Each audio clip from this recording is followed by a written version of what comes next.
Vous écoutez Passion Frisson.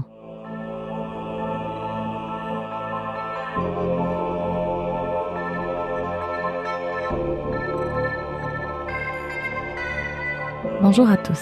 Bienvenue au 4e épisode de Passion Frisson, un podcast dédié à l'étrange et au macabre. Je suis Xara, passionnée de contenu culturel et de divertissement explorant les thèmes de l'horreur, du crime, des phénomènes étranges et des mystères irrésolus.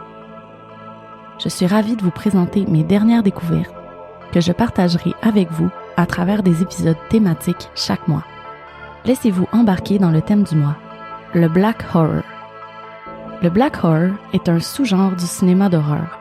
Il constitue un espace cinématographique émergent qui permet de raconter des histoires d'horreur à partir de perspectives de personnes noires, souvent marginalisées ou même exclues dans ce domaine, tout en abordant des problématiques sociales et raciales contemporaines.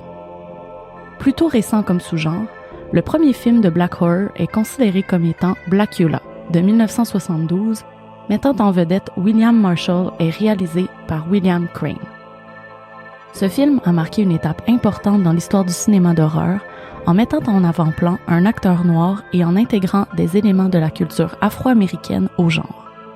Cela a ouvert la porte à réinventer les codes encore très hermétiques de l'horreur. Pour déterminer si un film fait partie du sous-genre, il doit répondre à plusieurs critères. Premièrement, il doit mettre en lumière les enjeux et les défis spécifiques auxquels les communautés noires, surtout en Amérique, sont confrontées, comme les inégalités sociales, les effets de la gentrification sur les populations vulnérables, la violence policière, les guerres de gangs et la ségrégation, par exemple. Il n'est pas rare de voir le racisme utilisé comme élément horrifique dans le scénario. C'est souvent en toile de fond ou carrément le sujet principal. Encore tabou, le sujet du racisme crée d'emblée une tension et peut induire un sentiment de malaise chez le spectateur. Il peut aussi aider à avoir du recul et sensibiliser aux différentes réalités. Les œuvres du Black Horror sont également réalisées et ou mettent de l'avant presque exclusivement des protagonistes noirs qui ne meurent pas à la première occasion. Bien qu'il n'ait pas d'obligation à ce que l'équipe de production et de réalisation soit issue des communautés noires, plusieurs thèmes ou sujets abordés demandent une grande sensibilité culturelle et les stéréotypes ou les biais devraient être évités pour assurer une représentation juste et une bonne réception du public. Pour l'équipe d'acteurs, contrairement aux films d'horreur plus typiques, où les personnages racisés sont souvent stéréotypés et généralement relégués au second plan, voire accessoires, on accorde ici des rôles principaux complexes, ancrés dans la réalité culturelle. Plus récemment, dans les 10 dernières années, le genre a évolué et a passé de un protagoniste noir à une distribution presque complète. D'ailleurs, depuis 1970, le cinéma continue d'évoluer en ce sens. Alors que les œuvres cinématographiques cantonnaient généralement les Noirs à une position servile, on voit apparaître de plus en plus une valorisation de la diversité, que ce soit esthétiquement ou identitairement. Un film de Black Horror verra aussi les tropes du genre de l'horreur adaptés ou interprétés au contexte culturel noir. Pour préciser, les tropes sont des caractéristiques, des motifs, des thèmes ou des stéréotypes très spécifiques à un genre.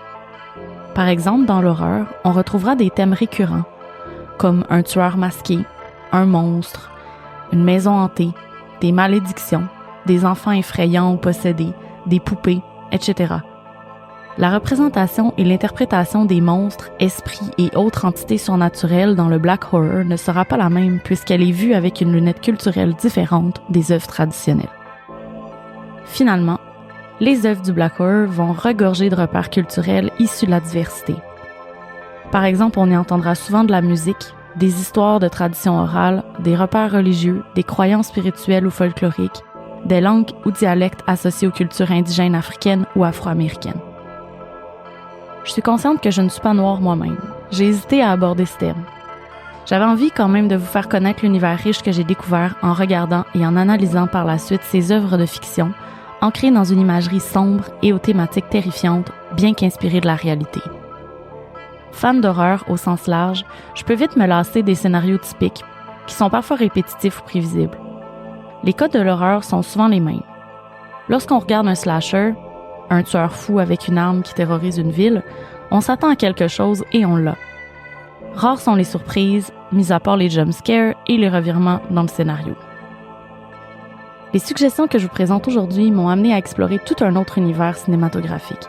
C'est une expérience de visionnement qui m'a beaucoup plu et que je recommande, non seulement parce que c'est différent dans le rythme, l'approche et le contenu, mais aussi parce que ça m'a ouvert les yeux sur des horreurs et des violences ordinaires et moins ordinaires vécues par les personnes noires.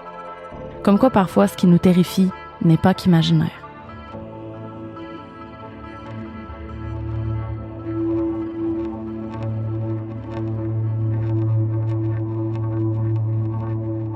Get Out est le premier long-métrage réalisé par Jordan Peele, mettant en vedette Daniel Kaluuya. Il est sorti en 2017. Il a d'ailleurs reçu l'Oscar du meilleur scénario original en 2018. Le film aborde sans surprise les thèmes du racisme, bien sûr, mais aussi au sens plus large des questions raciales sérieuses, des micro-agressions dans un contexte tantôt violent, tantôt humour cynique. On suit l'histoire de Chris Washington, un jeune photographe afro-américain né à Brooklyn. Il est en couple depuis quelques mois avec Rose Armitage, qui est blanche. Elle l'invite à rencontrer sa famille dans le cadre d'un week-end familial à leur résidence secondaire, qui est un énorme domaine de l'Upstate New York. On comprend qu'ils sont aisés. Le comportement des membres de la famille est d'abord assez accueillant à l'égard de Chris. Le frère de Rose, par contre, est plus distant, même méfiant.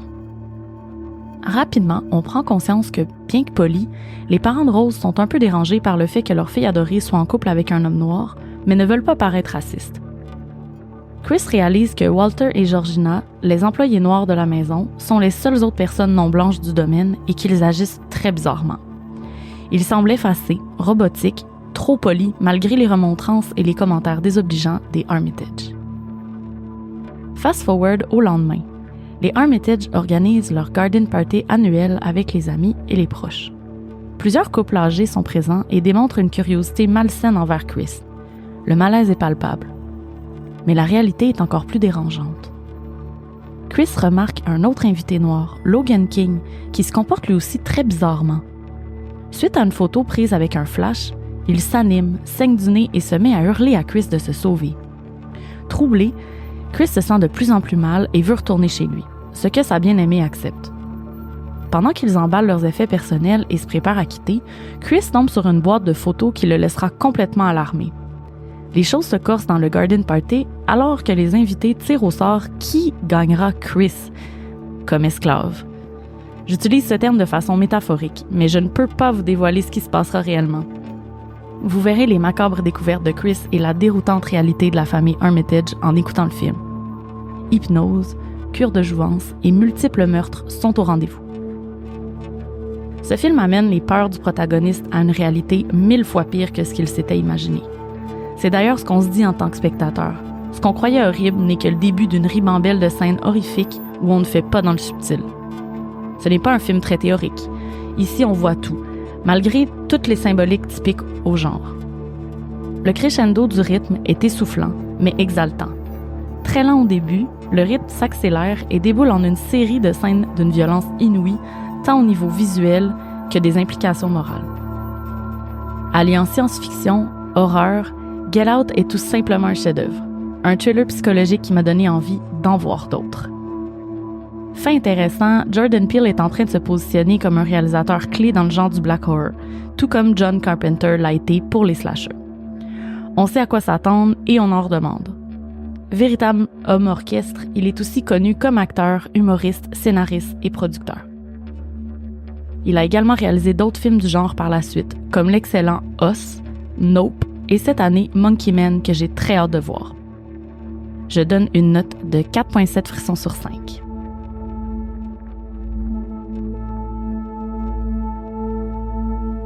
Them, saison 1 et 2. Them est une série de fiction d'horreur psychologique avec une pointe de science-fiction, créée par Little Marvin et produite par Lena Waithe. Elle comporte 2 saisons, soit Covenant et The Scare, respectivement sortis en 2021 et 2024. Les épisodes varient entre 33 et 55 minutes, ce qui en fait une série qui se regarde très bien, et chaque saison contient 10 épisodes et 8 épisodes respectivement. Covenant. En 1953, Henry et Lucky Emery, un couple afro-américain ainsi que leurs 2 filles, décident de s'installer à Los Angeles pour fuir des lois discriminatoires de Jim Crow, dans une Amérique en pleine ségrégation raciale. ils réalisent rapidement qu'ils sont les seules personnes noires dans tout le quartier résidentiel qui est très homogène. Hormis l'accueil plutôt froid de leur voisinage et les micro-agressions incessantes, un climat tendu et inquiétant s'installe à l'intérieur de la maison. Combattant des enjeux de santé mentale et de stress post-traumatique, la mère de famille, Lockie Emery, voit au fil des épisodes sa force et sa résilience se consumer à petit feu sous les menaces réelles et imaginaires des habitants de la ville et des forces surnaturelles qui semblent prendre contrôle de sa maison. La famille finit par céder à la pression de se montrer parfaite et confronte ses assaillants dans un épisode ultime très intense. Un excellent rappel que l'horreur peut se tramer à l'extérieur, mais aussi à l'intérieur de soi. J'ai adoré les clins d'œil à d'autres films culturellement connus et avec soit des esthétiques ou des thématiques similaires. Par exemple, plusieurs images m'ont fait penser au film Edward Scissorhands, qui mettait de l'avant un homme différent dans un quartier homogène. D'ailleurs, le quartier où emménagent les Emery ressemble tout à fait au décor de Tim Burton. Un autre clin d'œil à des films où la maison possède une vie propre, comme Amityville, peuvent être vus dans cette série. Un peu comme American Horror Story, c'est une série d'anthologie où on peut retrouver des acteurs récurrents dans différents rôles sur les 2 saisons. La série est provocatrice, l'imagerie est saisissante et terrifiante à la fois. On arrive à saisir l'épouvante d'être une personne noire en 1953. Les clivages culturels sont abordés en long et en large, les personnages blancs sont peu subtils sur leur racisme intériorisé et la série explore ces thèmes comme jamais vu auparavant. Les critiques sont mitigées. Certains trouvent que la violence sanglante, graphique et omniprésente relègue le véritable sujet du racisme en arrière-plan. Peut-être que je manque de perspective, mais je n'ai pas considéré cette série comme un moyen de sensibilisation aux violences, mais plus comme un portrait horrifiant et bien sûr amené à l'extrême de la violence insidieuse. Saison 2, The Scare. La 2e saison prend racine en 1990 à Los Angeles et explore les thèmes du tueur en série, du paranormal et du trauma générationnel. On est à 1000 lieues de la saison 1. Dawn Reeves est une policière noire du LAPD. Elle semble relativement aisée et demeure dans une maison dans un quartier de classe moyenne avec son fils Kelvin, 13 ans, et sa mère Athena. Dawn travaille en équipe avec un abject policier nommé McKinney sur le meurtre d'une mère de famille d'accueil qui est retrouvée sans vie et dans une posture franchement horrifiante dans le cabinet sous le lavabo de la cuisine. Ce meurtre sera le premier d'une série, tous ayant des éléments similaires et très déroutants.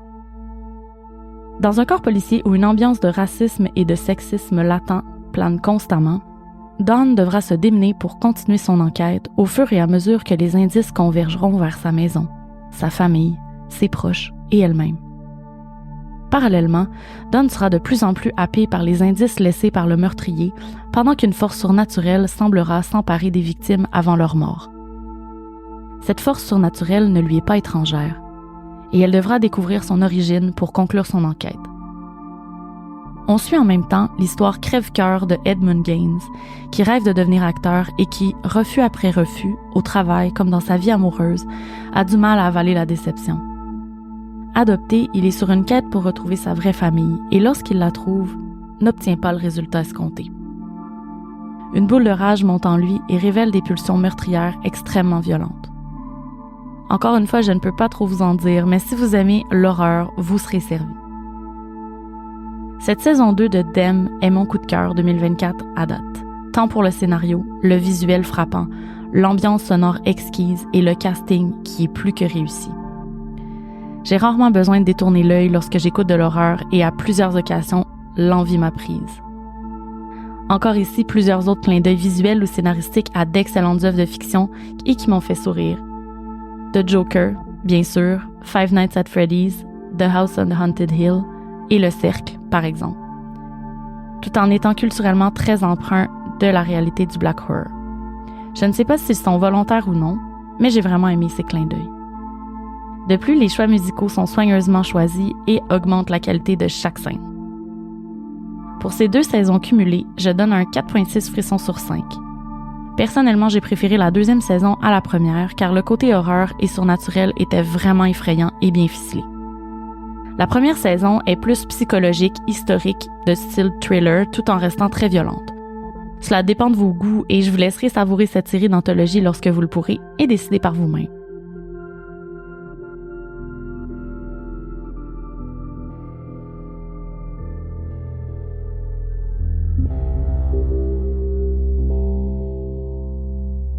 Us est aussi un film produit, réalisé et scénarisé par Jordan Peele et sorti en 2019.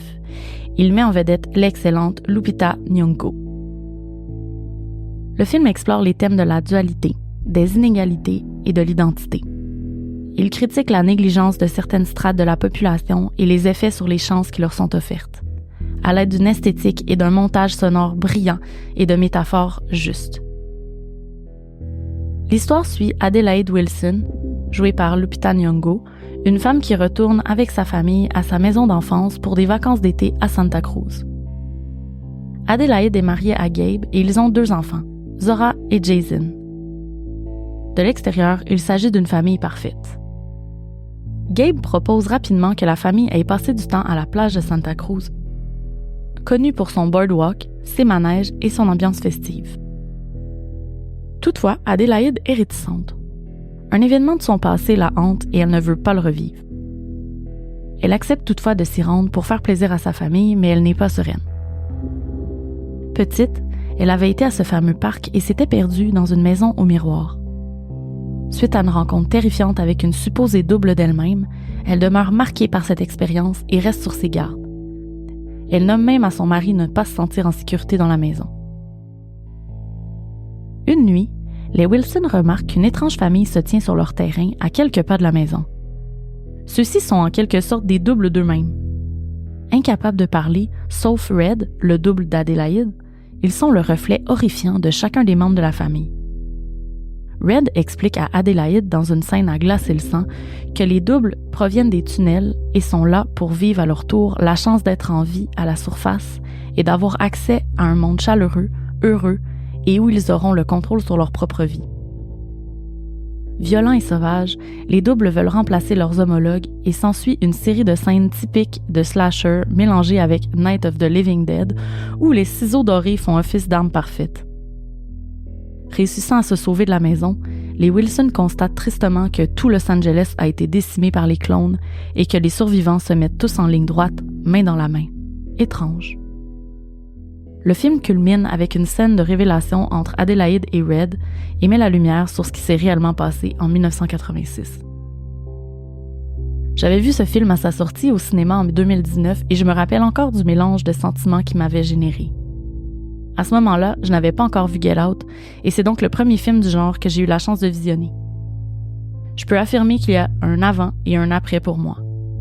La profondeur des thématiques, la performance des acteurs, l'atmosphère qui règne tout au long, entrelacée de moments un peu rigolos, surtout de la part de Gabe qui est un peu une caricature de lui-même, ont renouvelé mon intérêt et ma curiosité pour les films d'horreur, ouvrant une nouvelle porte au genre pour moi.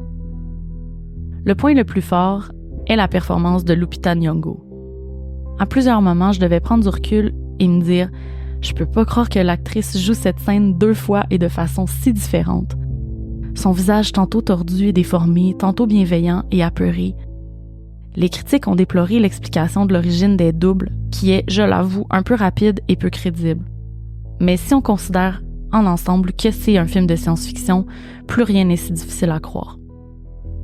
Je donne un 4.8 frissons sur 5 pour cet excellent film qui mérite d'être vu absolument.